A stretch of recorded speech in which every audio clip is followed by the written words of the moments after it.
Louvado seja o nosso Senhor Jesus Cristo e sua Mãe Maria Santíssima. Para sempre sejam louvados. Na sequência do Evangelho de ontem, hoje Jesus nos faz uma pergunta que toca a nossa fé e como nós respondemos a Deus pela nossa fé. E vós ainda não compreendeis? Ontem no Evangelho, os fariseus e os doutores da lei pediam de Jesus um sinal. E por causa da falta de fé, Jesus disse, não será dado nenhum sinal. Todos os sinais já foram dados. E o Messias que alimenta o seu povo, o Messias, conforme os profetas do Antigo Testamento, que cura a surdez do surdo, que cura a paralisia, né, do paralítico, que ressuscita os mortos, que proclama a boa nova, o ano da graça do Senhor.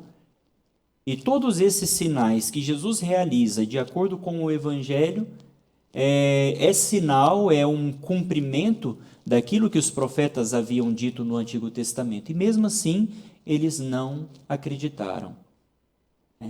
Vocês pedem um sinal, o sinal é dado, está tudo muito claro, estou realizando a obra, mas vocês ainda pedem um sinal. Portanto, nenhum outro sinal será dado.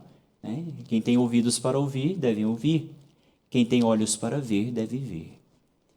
E a censura que Jesus hoje faz para os discípulos é exatamente essa. Vocês têm ouvido e não ouvis, tendo olhos, não vedes? Vocês não veem tudo o que aconteceu nesses últimos tempos?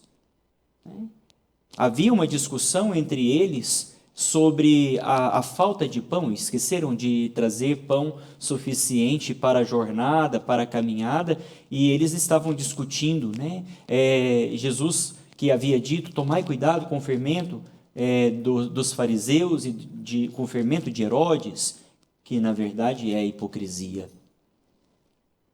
Então, tomai cuidado com tudo aquilo que vem da parte desses grupos de pessoas que, muitas vezes, com um grande conhecimento, mas com pouca profundidade da fé.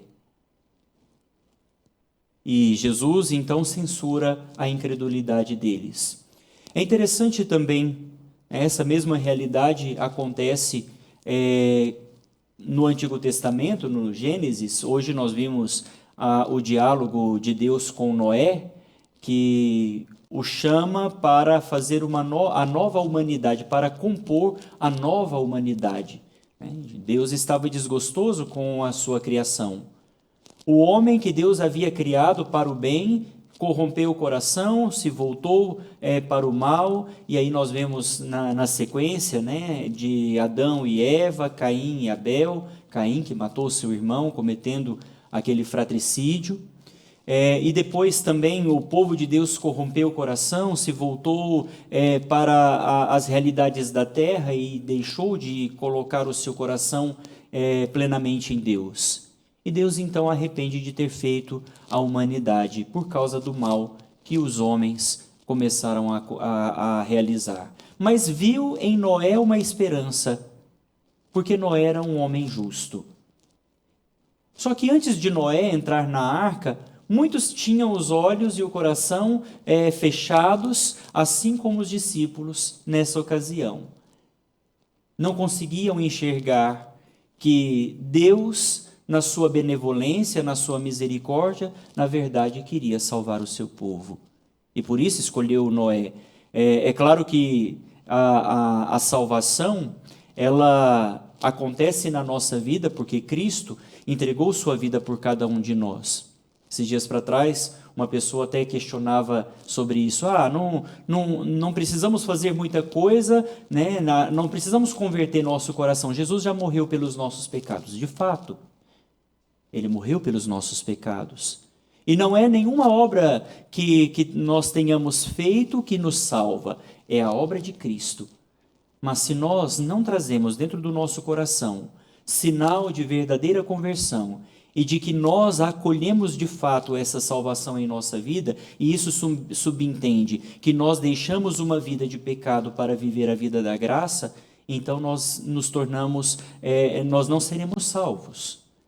Porque a salvação, de fato, é realizada por Cristo, e nenhuma obra humana é capaz de nos salvar, mas a coerência de vida só acontece quando nós respondemos a essa salvação verdadeiramente.